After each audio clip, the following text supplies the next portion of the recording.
Let's get started on machine learning. Data split models, cross validation, data splits, models, and cross validation.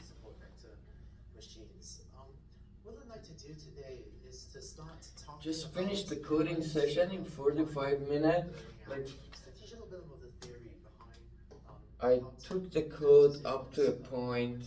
I wanted to do more, but I said, okay, we did 45 minutes, and we did 45 minutes. We just cut it at a point which was very unnatural. Like, we could go a bit more and took it to a point that we can say, okay. But at the end of the day, I feel it is better. Maybe tomorrow we spend 5 more minutes to recap what's happening, what we did yesterday, and what was the mistake. But I feel in general it is better than doing it, like, for example, for an hour and running out of time for another part of our project, like on machine learning. So there is some inefficiency, and here I don't want to optimize, just as long as we are going ahead. Like, yeah, we are a bit slow, but look, we solved already 6 coding problems. So I don't want to be the optimal. Actually, I don't know what optimal is, and it doesn't matter as long as we are going ahead with the reasonable speed, and we are learning every time. So let's fucking watch our.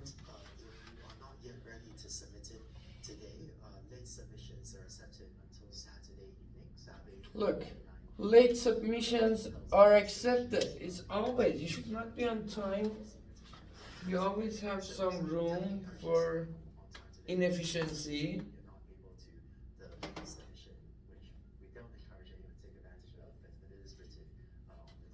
Yeah, we don't encourage ourselves to be lazy, but like sometimes that's inevitable.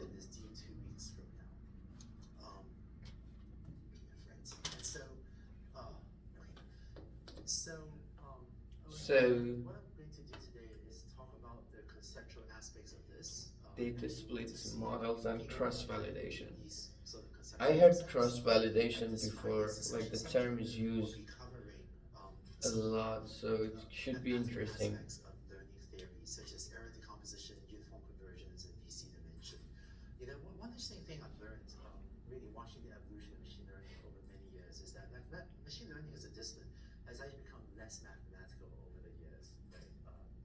Oh, that's good. It says machine learning as a discipline got less mathematical over the years.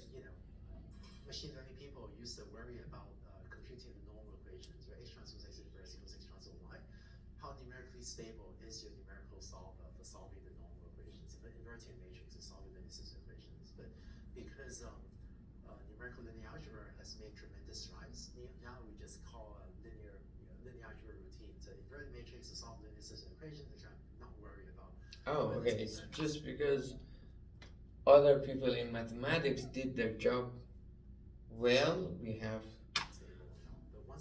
peace of mind.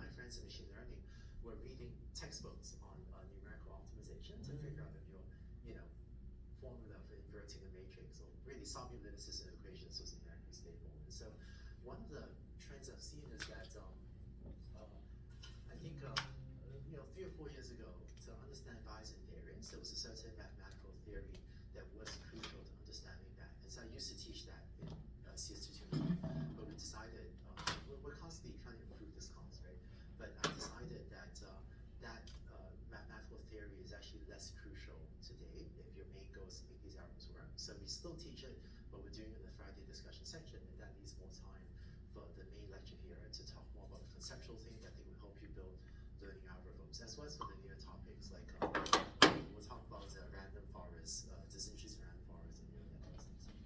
So, okay. So let's talk about bias and variance. Let's say you have this data set.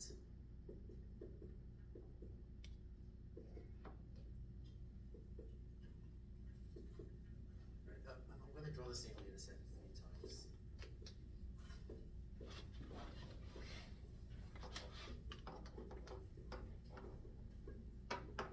Okay, so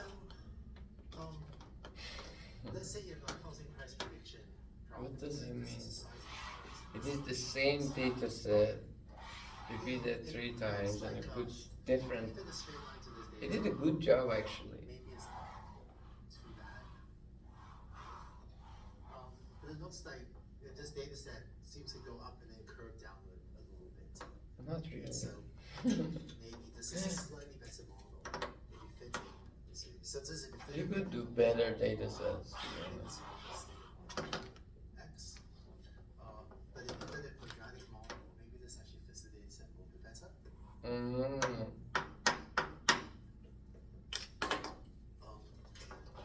you could actually fit a higher order polynomial. This is 1, 2, 3, 4, 5, 6 examples. So you fit a 5th order polynomial. Ooh, it can pass through all of them. Let's say the Yeah, of course. 5th. Then But it will, what is it called? Overfit, right? It's so that doesn't seem like a great model for this data either. and it's not about So classification. in these phenomena, It's different. Like we always had to separate 2 data points. This one here is more about quadratic function is maybe pretty good. interpolation. Right? Whereas this Why did everything change so sudden? example on the left, it underfits Underfits, overfits, just the right. data, as in it's not capturing the trend that is maybe semi-evident in the data, and we say this algorithm has high bias. And the term bias, the term bias has actually multiple meanings in the English language. We as a society want to avoid, racial bias and gender bias and discrimination against people's orientation and things like that. So the term bias in machine learning has a completely separate meaning, and it just means that,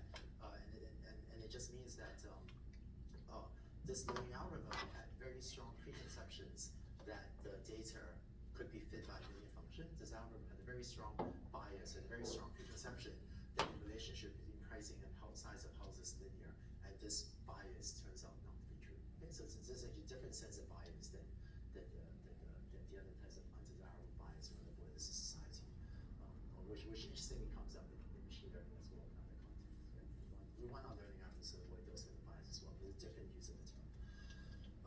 No bias. In contrast, this curve on the right. Bias error, right? This is overfitting the data, and this algorithm has high variance. And the term high variance comes from this intuition that you happen to get Changes. these 5 examples, but if 6. a friend of yours was to collect data, There was 10 samurais. There was a guy who could beat 10 samurais, and one day 11 samurais gather and beat the fuck out of him. Beat the shit out of him. Right, then this algorithm will fit some totally other Ah. function on this, and so your predictions will have very high variance. Well, that is right. Well, if there is a line that is also downhill. Yours does the same experiment, just slightly different data set, just due to random noise, then this algorithm fitting a 5th order polynomial results in a totally different result. So that's so we say that this algorithm has very high variance. There's a lot of variability in predictions. This algorithm. I didn't get this part, to be honest. So one of the things we need to do is identify if your learning algorithm. So when you train a learning algorithm, it almost never works the first time. Sorry, I didn't. And so when developing learning algorithms, my standard workflow is often to train an algorithm, often train on something quick and dirty, and then try to understand if the algorithm has a problem of high bias or high variance, if it's underfitting or overfitting data, and then use that insight to decide how to improve the learning algorithm. And I will say a lot more about how to improve the learning algorithm. We'll have a menu of tools that we'll talk about in the next couple of weeks about how to reduce bias or reduce variance of your learning algorithms. I should mention that the problems of bias and variance also hold true for classification problems.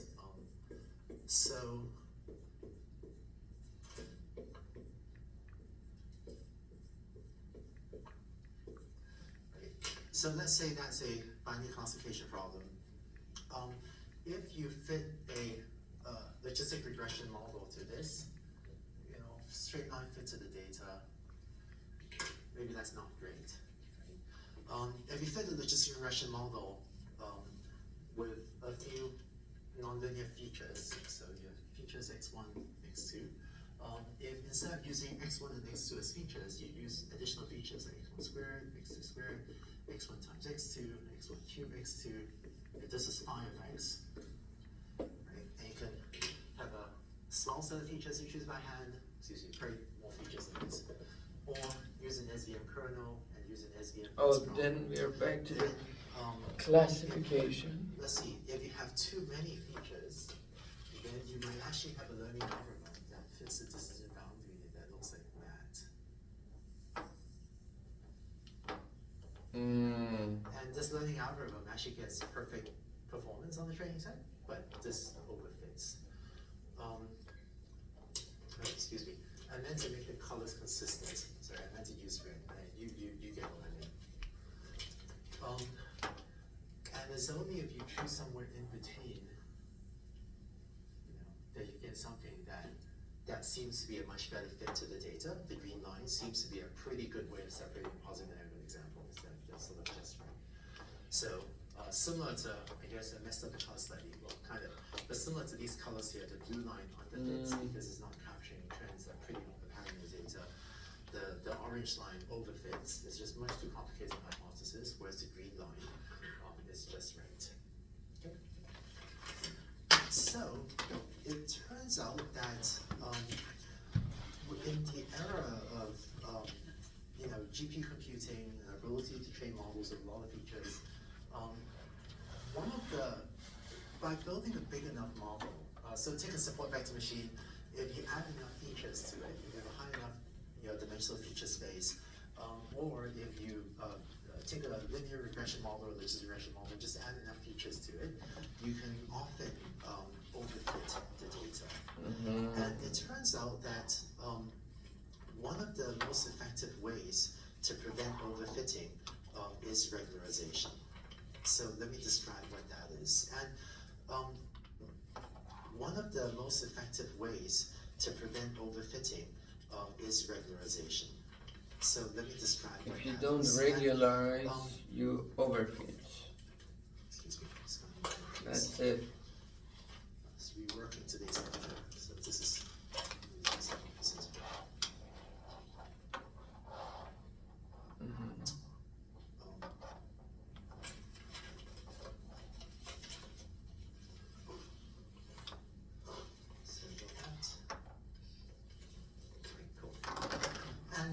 regularization is it'll be one of those techniques that won't take that long to explain. It'll sound deceptively simple, but it's one of the techniques that I use most often. I feel like I use regularization in many ways. So just because it doesn't sound that complicated, or maybe won't even take that long to explain today, don't underestimate how widely used it is. It's used in, it's not used in every single machine learning model, but it's used very often.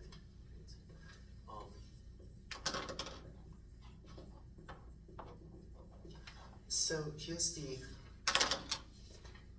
idea, which is, let's take linear regression.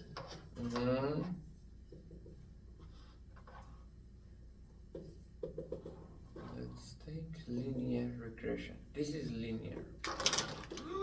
Right. So that's the optimization objective for linear regression.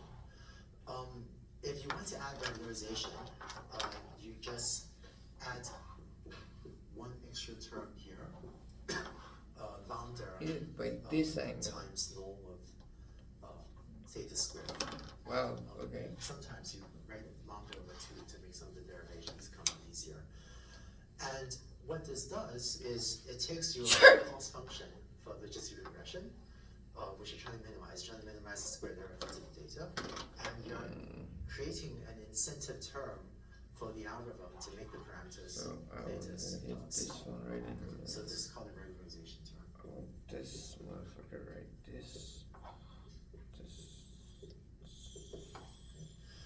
And it turns out that, let's take the linear regression overfitting example. So, Alright. if you set lambda equals 0, then it's just linear regression over the fifth order polynomial features.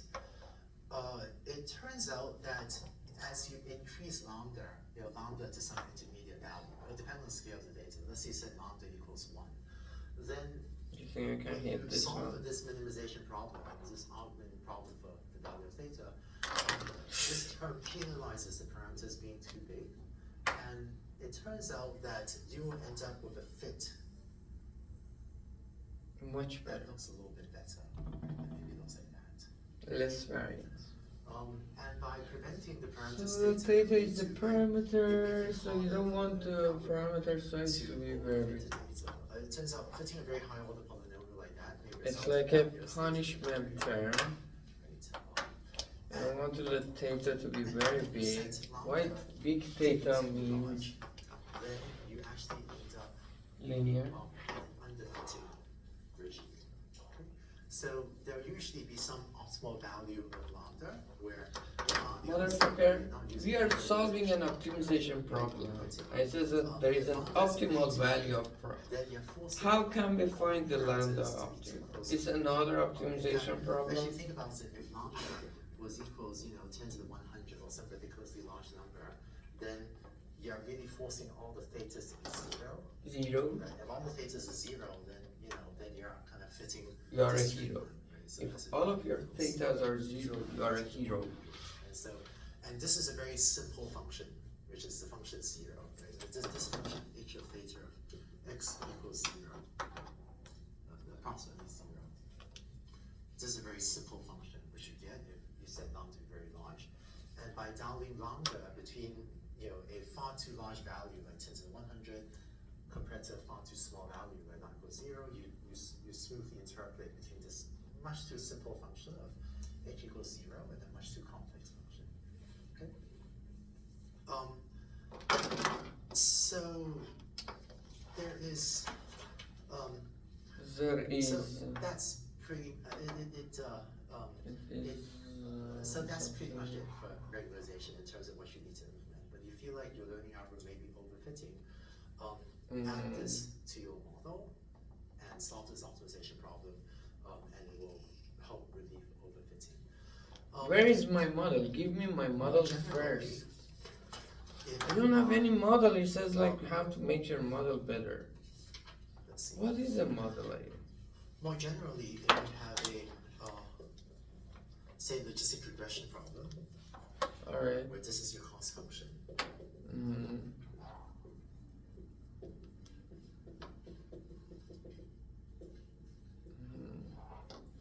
Then to add regularization, I guess instead of min, this is a math, right? If you're applying logistic regression, then this was the original cost function.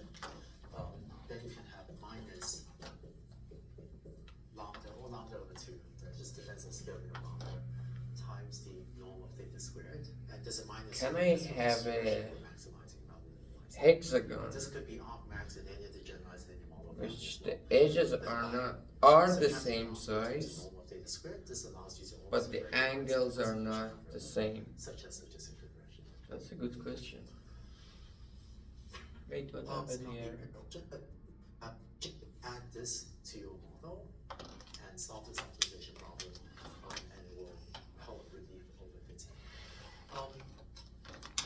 More generally, More generally, um, if I I have a hexagon which is More generally, if you have a, say, logistic regression problem, you have a logistic regression. I don't have any problem.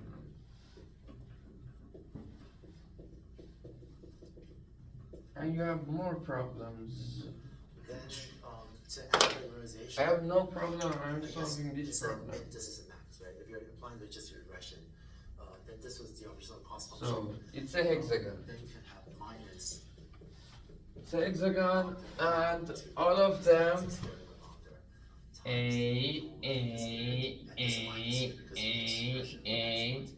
Why didn't we have this question in high school? The generalized linear model family as well.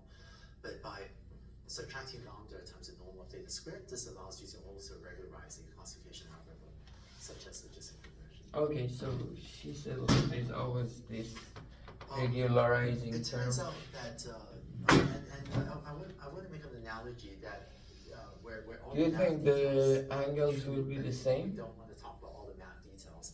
It turns out that one of the reasons the support vector machine doesn't overfit too badly, even though it has, we work in an infinite, infinite dimensional feature space, right? So why doesn't the support vector machine just overfit like crazy? We showed on Monday that by using kernels, it's sort of using an infinite dimensional feature space, right? So why doesn't it always fit these crazy complicated functions? It just overfits the data set like crazy. It turns out, and the theory is complicated, it turns out that the optimization objective of the support vector machine was to minimize the norm of W squared. This turns out to correspond to maximizing the margin, the geometric margin SVM. And it's actually possible to prove that this has a similar effect as that, right? That this is why the support vector machine, despite working in infinite dimensional feature space sometimes, by forcing... Well, if the angles are not equal, right? If the angles are not equal, what happens is that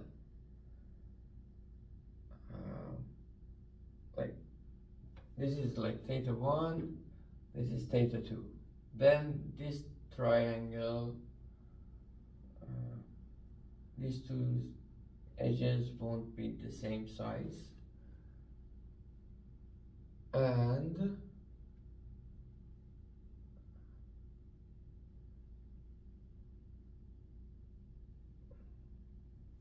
it will be 90 minus theta 1 over 2, 90 minus theta 2 over 2, and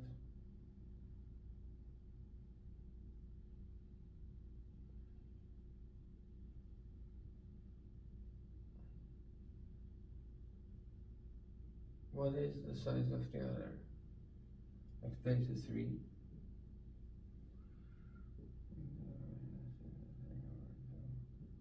Isn't it? Our high school geometry was just too much focused on triangles. I never had this question.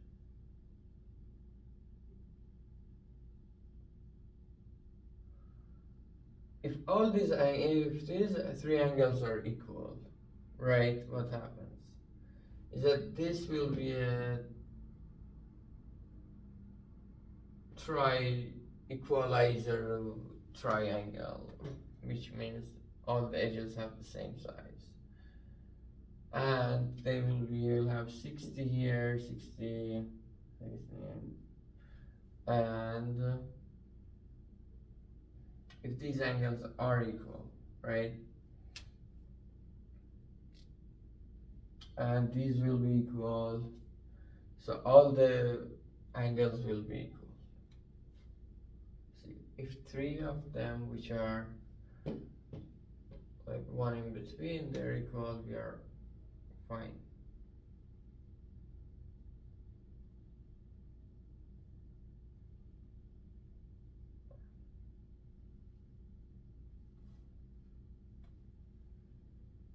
What if we have two angles? Just to be small, it's difficult for the support vector machine to overfit the data too much. Okay? The theory to actually show this is quite complicated. It's actually very, show that the constant cost bias where this is with normal W is small cannot be too complicated to deal with it, basically. But that's why SVMs work. If two are in equal, diminished feature spaces. Yeah. these two, or the scary student starts talking. Oh, sure. Do you ever regularize per element of parameters? Not really. And the problem with that is, you know, let me give one more specific example and come back to that. Right? So it turns out that, so we talked about naive Bayes as a text function. So if these angles are equal, it means that because these heights are equal, right? They are equal because of the angle. Positive negative sentiment of the tweet. Let's say you have 100 examples, It will be but you have theta 10,000 pi minus dimensional features. theta. Right? So let's say your features are these, you know, take the dictionary, a, aardvark, and so on. So 1, 0, 1. Minus So let's see pi construction theta feature minus pi matrix. over. It turns out that if you fit logistic regression to this type of This data, is will be a 10,000 since parameters and it 100 will be a examples, sine of theta, this will probably overfit right? the data. And this will be Because you have, but it turns out that if you use logistic regression with regularization, this is actually a pretty good algorithm for text classification.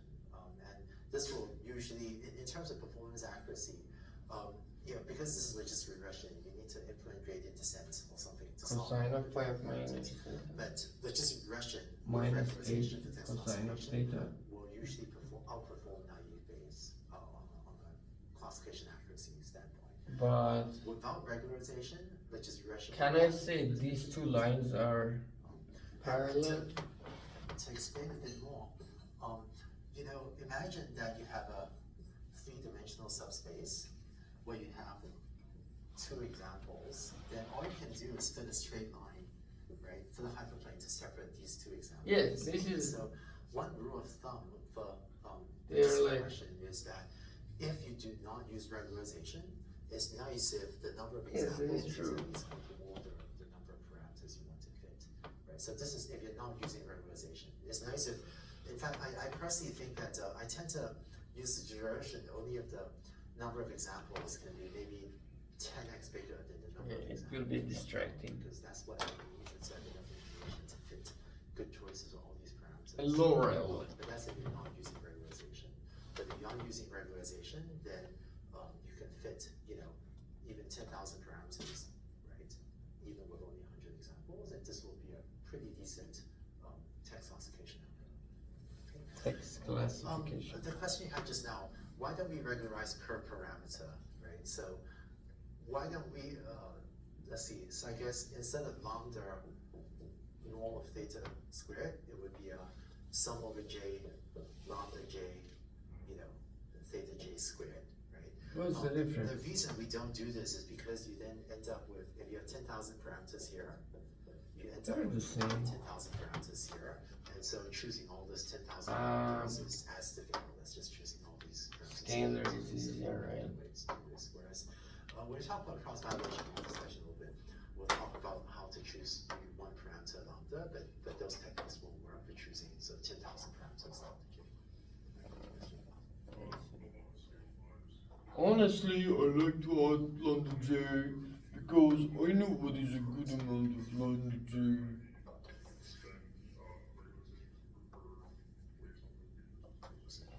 You're absolutely right. Yes, thank you. Yes, so in order to make sure that different lambdas are on the similar scale, a common pre-processing step we use in learning algorithms is take your different features. So for text classification, if all the features are 0, 1, you can just leave the features alone. But if housing classification, if feature 1 is the size of a house, which I guess ranges from 100 to, how big are the biggest houses? But whatever. Let's say houses go from 500 square feet to 10,000 square feet. 10,000 square feet would probably be big for a house, I guess. 500 square feet. It's like, okay, each foot is like 30 centimeter. 1 meter is 3 feet. So if it is like 20 meters by 20 meters, 10 meters by 10 meters. 10 meters by 10 meters is not small. 10 by 10 is like 900 feet. So 500 feet here. X2 is the number of bedrooms, which probably ranges from like, I don't know, one to, I guess in some houses a ton of bedrooms. Well, Let's say not a most houses house, have but a five studio. bedrooms, right? Then these features are on very different scales, and normalizing them to all be on a similar scale. So subtract out the mean and divide it by the standard deviation. It's a scale of between 0 and 1 or between -1 Over 2 minus 1. to 1 with a good pre-processing step before applying these values. Alright. It turns out that this will make gradient descent run faster as well. It's a common pre-processing step to scale each individual feature to be on a similar range of values. At the back. Some technique of machine. Some technique of machine.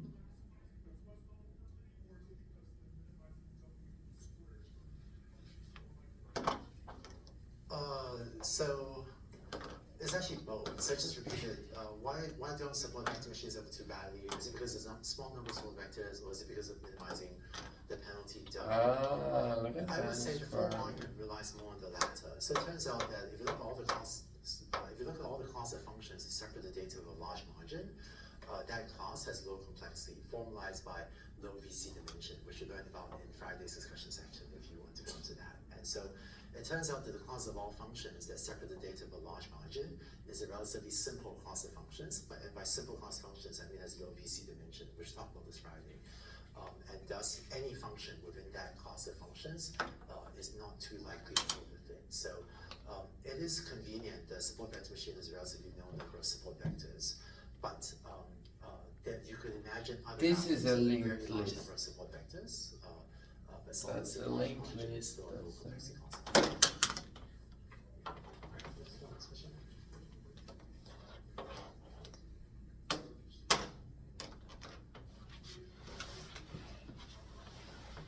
Sorry, say it again.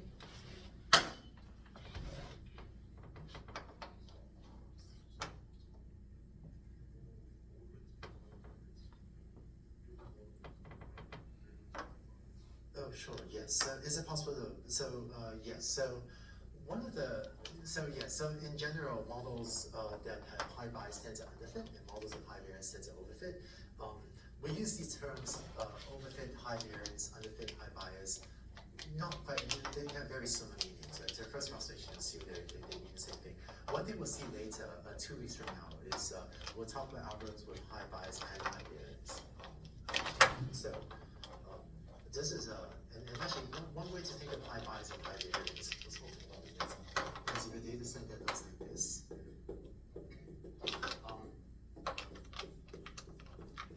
And if somehow your classifier has very high complexity, there's a very, very complicated function, but for some reason it's still not fitting your data well, right? So that'd be one way to have high bias and high variance, which does happen.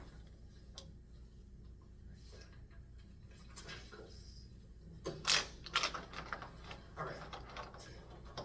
What are the odds that I return it into the same order? So to wrap up the discussion on Let's do 3. regularization, there's one. So mechanically, the way you implement regularization is by adding You have penalty 6. on the norm of the parameters. So that's what you actually implement. Let's say 1 It over turns 6. out that, So it is black, there's another way to red, think about regularization. green. So you remember when we talked about linear regression, we talked about minimizing squared error, and then later on we saw that linear regression was maximum likelihood estimation on a certain generalized linear model using the Gaussian distribution as the choice of the exponential value. It turns out that there's a similar point of view you can take on the regularization algorithm that we One just round. saw, which is, let's say S is the training set. 2 round. Right? So, The same. 3 round. if you have a training set, to Well, I find the feel most whenever I likely do value of this, theta, the middle one right? stays the same. So And so, by Bayes' rule, P of theta given S is P of S given theta times P of black, theta red, green. We did in 5 sets. P of S. 4? And so, I guess 4 it if was. you want to pick the value of theta, that's the most likely value Oh, of so theta. the middle one that you changes. saw, Alright. Then, because the denominator is just a constant, What is the this change, is by the way? x over theta of P of S given theta times P of theta. Black, green, red. So black and green change. And so if This time nothing you're changed. using logistic regression, then the first term is Black, red. this.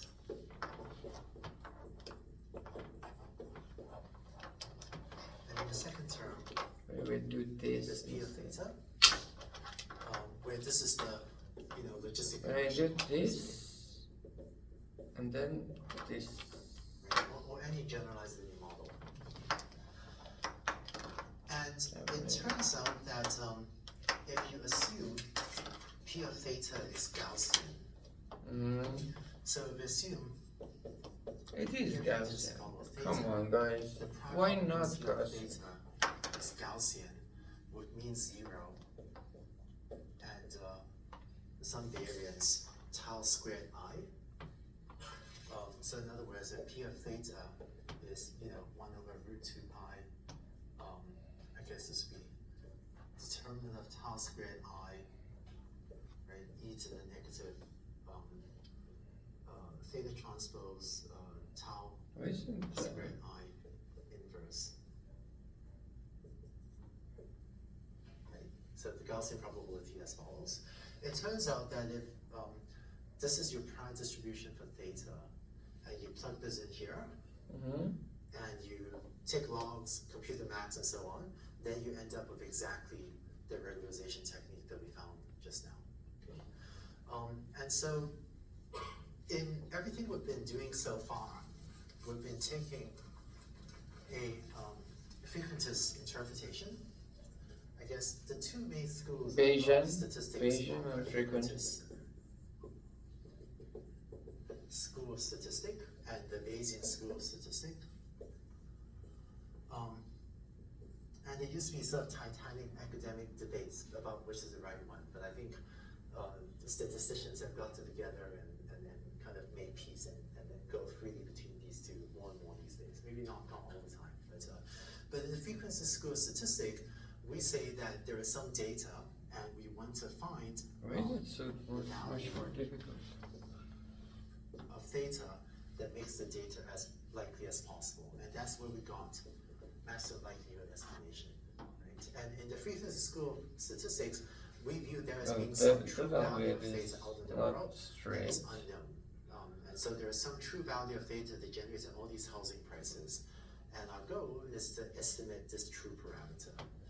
In the Bayesian school of statistics, we say that theta is unknown, but before you see even any data, you already have some prior beliefs about how housing prices are generated out in the world, and your prior beliefs are captured in a prior distribution.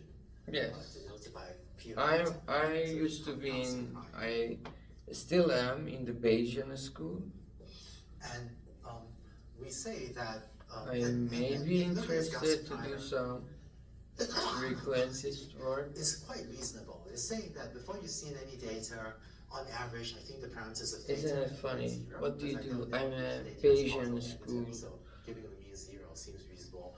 And most things in the world are Gaussian, so we just assume that my prior on theta is Gaussian. So we could debate that this is the right assumption, but it's not totally unreasonable. Right? But to say, well, actually, I think for the next linear regression problem, I'm gonna work on next week. I have no idea what I'm gonna work on, what I'm gonna apply linear regression next week. It's actually not too bad an assumption to say, my prior is Gaussian. And in the Bayesian view of the world, our goal is to find the value of theta that is most likely Which one breaks after, first? we have seen the data. And so this is called a map estimation, That was which stands for maximum posteriori estimation. So this is actually the map estimator. It gets the arguments of this. Right? There's the map or the maximum posteriori estimator of data, which means look at the data, compute the Bayesian posterior distribution. This is a Bayesian, and this is frequentist, and they're fighting. So one of the things you do in the problem set that was So, just released, Bayesian's head was cut off, this equivalence as well as, frequentist plug is in cut different from waste. prior for theta other than Gaussian prior. You experiment with what if Okay, which one was weak? prior and derive Let's keep track of that. And strong, Okay. spelled it strong, Alright, good. link here. Okay, they're the same. They're both weak. Wow, again the student stuff. For P of theta, Wait, sorry, can you say it again? redistributed days. These are weak, but I fucking, how can I fix it? Maybe this is a strong distribution. Oh, I see. Oh, yes, because the difference between these two be seen as regularized versus not relevant. Yes, so. Alright, MLE let's here go corresponds head to head. Your regularization, and this specific here corresponds to Okay. pattern regularization.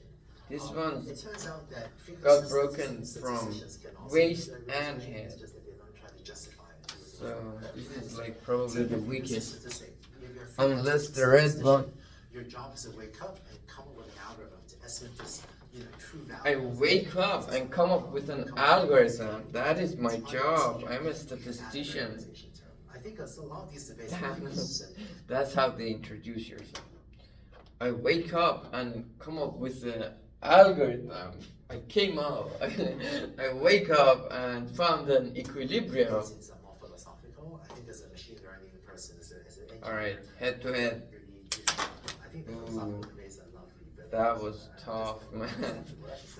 So- Well, that. so- Wait a second. so Does frequentists can also occur, the right? fact that They say this is part of the algorithm they invented, Right. rather than derive. movement is relative matters here? I don't know. So can I keep one of my hands? So, So.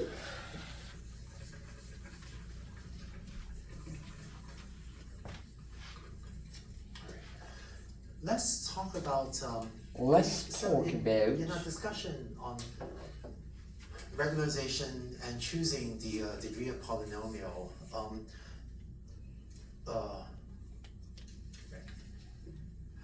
So let's see. Let's say I plot a chart where on the horizontal axis I plot model complexity. So how complicated is your model? So for example, to the right of this curve could be a very high degree polynomial. I feel model complexity adds, error should decrease at the beginning at least, and then maybe increase.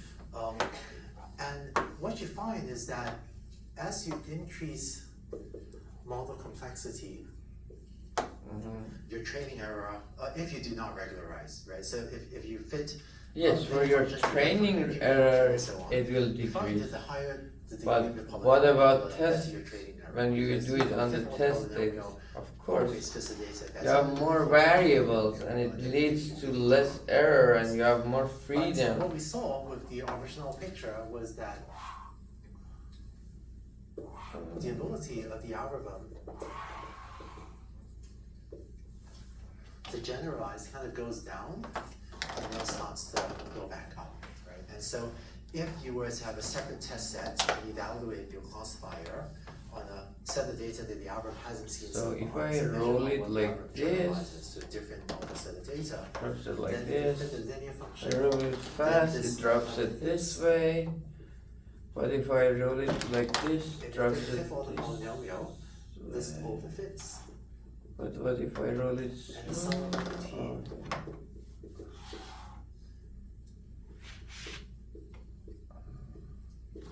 Right? That is just right. Okay. And this curve is true for regularization as well. So say you apply linear regression with 10,000 features to a very small training example. If lambda was much too big, then it will underfit. Isn't it funny? So if it rolls Lambda this way was but 0, so slides, not regularizing at all, then it will overfit. like, And but the there other is one is an still- intermediate value of lambda that's not too big or not too small, that balances overfitting and underfitting. So what I like to do next is describe a mechanistic, How actually does this different work? mechanistic procedures for trying to find this point in Can the middle. it happen in And so pool? What should I call it? Reverse roll?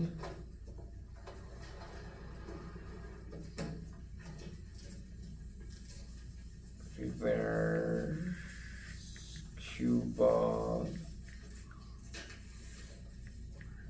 roll. So given a data Backspin. set, It's called backspin. You probably know that if you're hitting maximum load, the cue ball should actually come back to you. what will often do But it is, happens after hitting. Only half of the crew. Very important. When you're trying to draw the cue ball back to you, speed is a really, really important factor. Now have a look, if I'm just hitting a bit softer, what happens with the cue ball? In this case, the cue ball or the hurting ball just stops, and the reason for that is that the cue ball loses its backwards rotation. You're giving it by hitting low on the cue ball on its way to the 6 ball in this case. So now just have a look at the rotation on that ball and see what happens during its way to the 6 ball. Oh, it changed. See, it loses its rotation and then begins to roll forward. So Okay, wait, okay. So he hit it very slow, and he was rotating. First at the beginning, he was rotating like this and sliding, and then at the middle, it stopped and started rolling the other way. But it was not like it comes back to you. you probably know that if you're hitting maximum low on the cue ball should actually come back to you. You can see it loses its rotation and then begins to see what happens during its way to the 6 ball. And it goes with it, right? Or You can see it loses its rotation and then begins to roll forward. So if you're trying to draw the cue ball, it as low as possible, follow through the cue Fast. ball, don't tighten up, and the further you are away, the harder you need to hit. You probably know that if you alright, dogs. the cue ball Charivari. Charivari.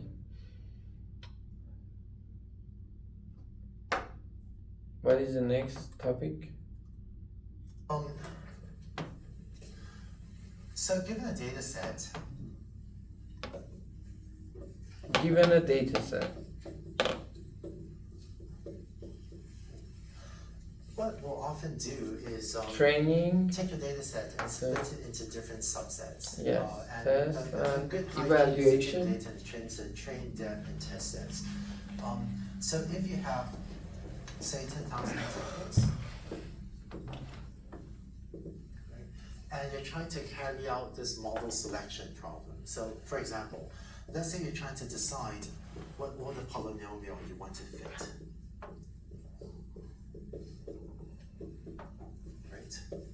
Or you're trying to choose the value of lambda. Or you're trying to choose the value of tau. That was the bandwidth parameter in locally weighted regression that you saw in the problem set that we saw in locally weighted regression, very similar. Or you're trying to choose the value C in the support vector machine. So remember, the SVM objective was actually this, right, with the subject to some other things. But for the O1 non-soft margin, Alright, okay, that's it's all enough. about